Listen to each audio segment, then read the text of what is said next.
and welcome back to my channel. If this is your first time here, hit the subscribe button down below as well as the notification bell so you always know when I post my videos. Jumping into it, this is my first spring video, as you could tell from my springy backdrop, which I'm absolutely in love with. I decided to go with a green look. This was actually requested by one of my longtime supporters. She asked that I do a green look for March. March is right around the corner. You know, we got St. Patrick's Day and her birthday falls in March as well. So happy early birthday to you. If you guys like this look, please hit the like button. You can always leave a comment down below on looks you want to request, or hit me up on my Instagram. I'm going to put that down here so you can DM me on there and let me know a look that you want, or maybe just another type of video, you know. But I hope you guys enjoyed this video, and as always, thank you guys for watching. Bye. Alright guys, so jumping right into the tutorial, my eyebrows are done, one eye is already done. I'm going to list my brow products and the primer I use down in the description box, so check that out. The first thing I'm going to use on top of my regular primer is the P. Louise base, and this is the shade Rumor 2.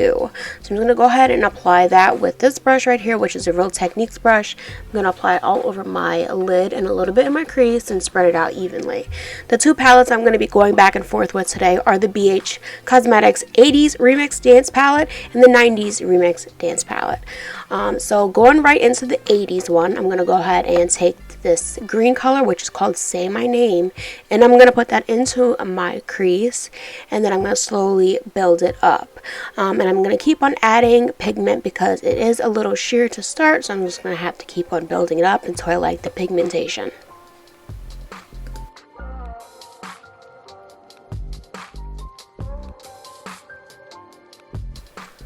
Once I have all that green in my crease, I'm going to move on to the second green in this 80s palette, which is La Vida Loca.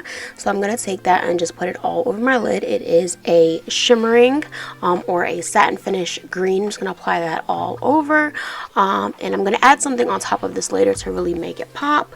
But for now, I'm just going to pack this color all over my lid and go back in with the alternate brush I was using just to blend everything out. Taking Jiggy, again from the 80s palette, I'm just going to go ahead and use that to blend out that first green that I put down with this larger blending brush. Now, going into the 90s palette, we're going to take Chameleon. This is all about greens right here. We're going to take Chameleon and pack that all on my lower lid. And I'm going to actually bring that into my outer V as well with a smaller blending brush. This is more of a pencil blending brush, if you will.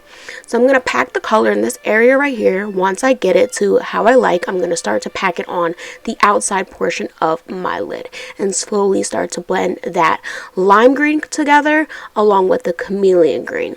And I'm going to start to drag it in a little bit and then flick it out on the edge. Once I like the shape, I'm going to go ahead and alternate my brush to the one I was using before and just start blending out those edges, making sure you don't have any harsh lines.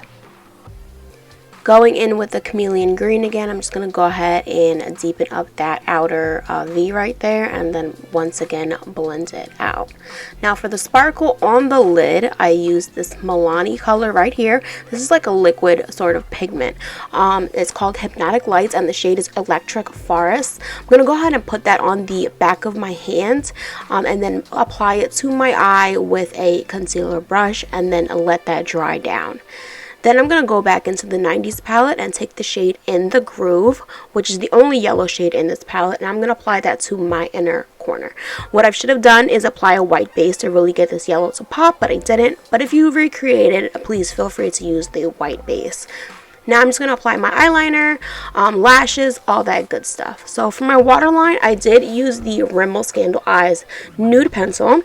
And then I use the NYX Epic Liner pen to create my eyeliner, the L'Oreal Voluminous Carbon Black Mascara to coat my lashes, and then I use these Kiss Lash Couture lashes in matte black to apply to my eye. And of course I let everything dry, settle down, and I'm moving into my face. I'm removing all of my pigment that may have fell on my cheek with a wipe and then applying my primer, which is the Milk Hydro Grip Primer. For my face, I'm going to use tinted moisturizer today. I didn't want anything too heavy, so I'm going to use the Fit Me tinted moisturizer in the shade 120. This is my first time using it, so I just went about putting a little bit on my face all around, and then I'm attempting to blend everything out with the Real Techniques sponge. Now you can see here, stuff started going sideways. So I kept on looking in the mirror, wondering what in the world was the issue. So I just kept at it until I finally realized that this was not going down, and I removed it all from my face.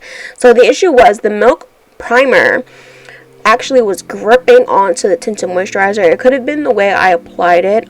Maybe next time I should have just applied it directly to the sponge and then put it on my face, but I had to start over. So I removed it all. I did my cream, my face cream, because I had removed it with the wipe. So I put my cream back on, which is my skin smoothing cream by Dermalogica. And I changed my primer, so I'm going to use the Master Prime primer. This is for blurring redness.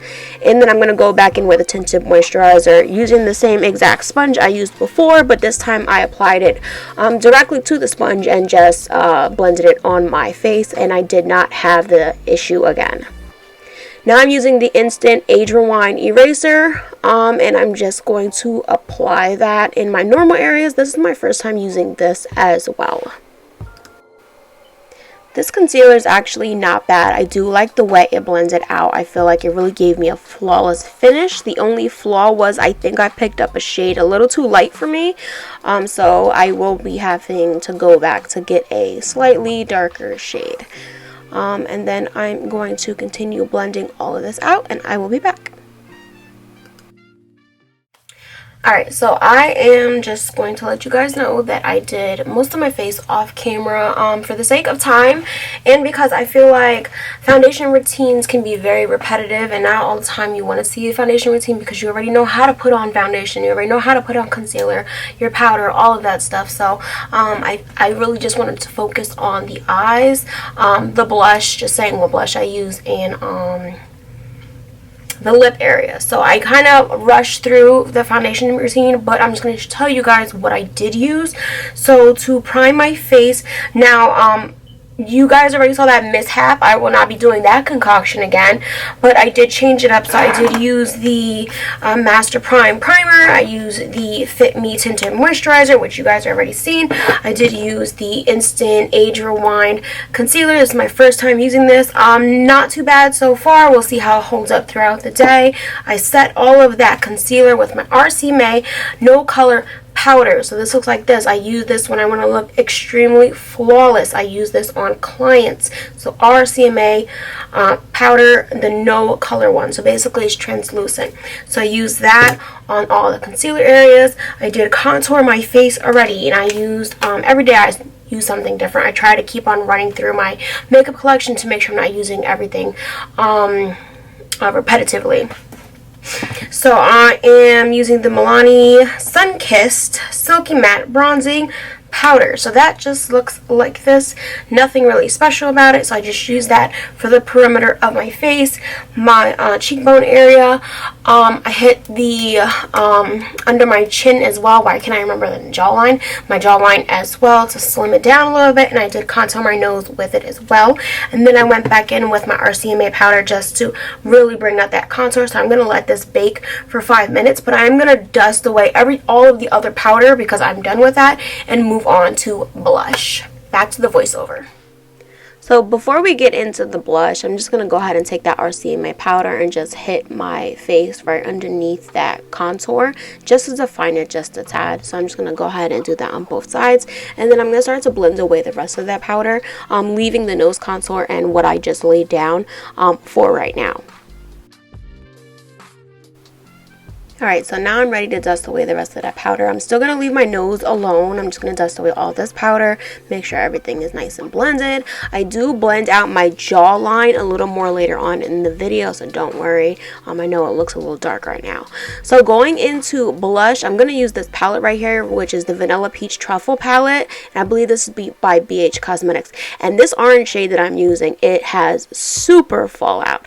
This is my third palette like this, but I don't think think the other ones are like falling out like this one. It was crazy. But the blush is very pretty and it's very pigmented. So if you don't mind fallout, then definitely cop this palette. So I'm going to go ahead and just apply all of that orange blush to the top of my cheekbone and on the side of my temple. Then I'm going to dust away all of that powder from my nose and then apply the blush on the tip of my nose as well. If you guys have been watching my videos, this has become a habit of mine. So taking the ColourPop Super Shock Cheek Highlight, I guess that's what it is, in the shade Stole the Show. I'm just going to apply that with my finger, trying to get that highlight popping, but I was not liking it at all, guys. For some reason, the texture was weird. I don't know. It was just weird to me. So, taking the Tarteist Pro Glow palette, I'm going to go ahead and take those two top shades and just mix them together and apply that right on top of that Super Shock shade.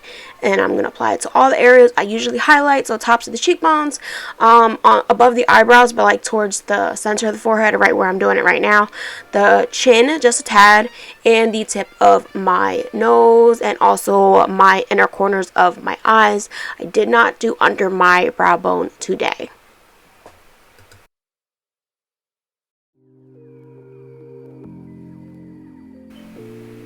Now I'm just going back in and just blending out that jawline, really trying to get in there and blend out that color a little bit because it looked a little too harsh. And then I am going to move on to my setting spray. So for my setting spray, I'm going to use my Morphe Madison Beer setting spray. This is Seal the Deal. It's the one that looks like it's a rosy. So I'm just going to mix that up and then spray it all over, and then let my face dry with this little tiny fan that I picked up from Walmart. Once my face is dry, I'm moving on to my lips, taking the LA Girl pencil in the shade Sugar and Spice, which is becoming one of my favorites. I'm going to go ahead and line my lips. Now, a tip is smile slightly while you're doing lip liner. It will make applying the lip liner so much easier to the outside of your lips.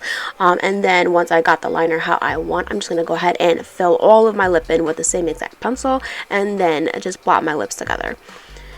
For the lipstick, I'm going to go ahead and take MAC's Myth and apply that with a lip brush. And I'm just going to make sure that that's nice and blend it out into the lip liner and blot it as well a couple times to make sure everything looks smooth and seamless.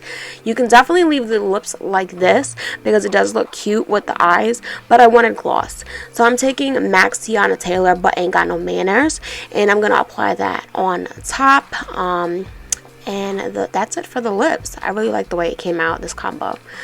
Now, I'm just going to darken up my beauty mark real quick. The beauty mark under my eyebrow, I believe I told you guys already, but the beauty mark under my eyebrow, if you don't know, is tattooed, but the one under my nose is real. So I'm just going to go ahead and darken both of them, and then the look is complete. I hope you guys enjoy this tutorial. Please hit the like button if you did like it. It helps me out so much. And as always, thank you guys for watching. Bye.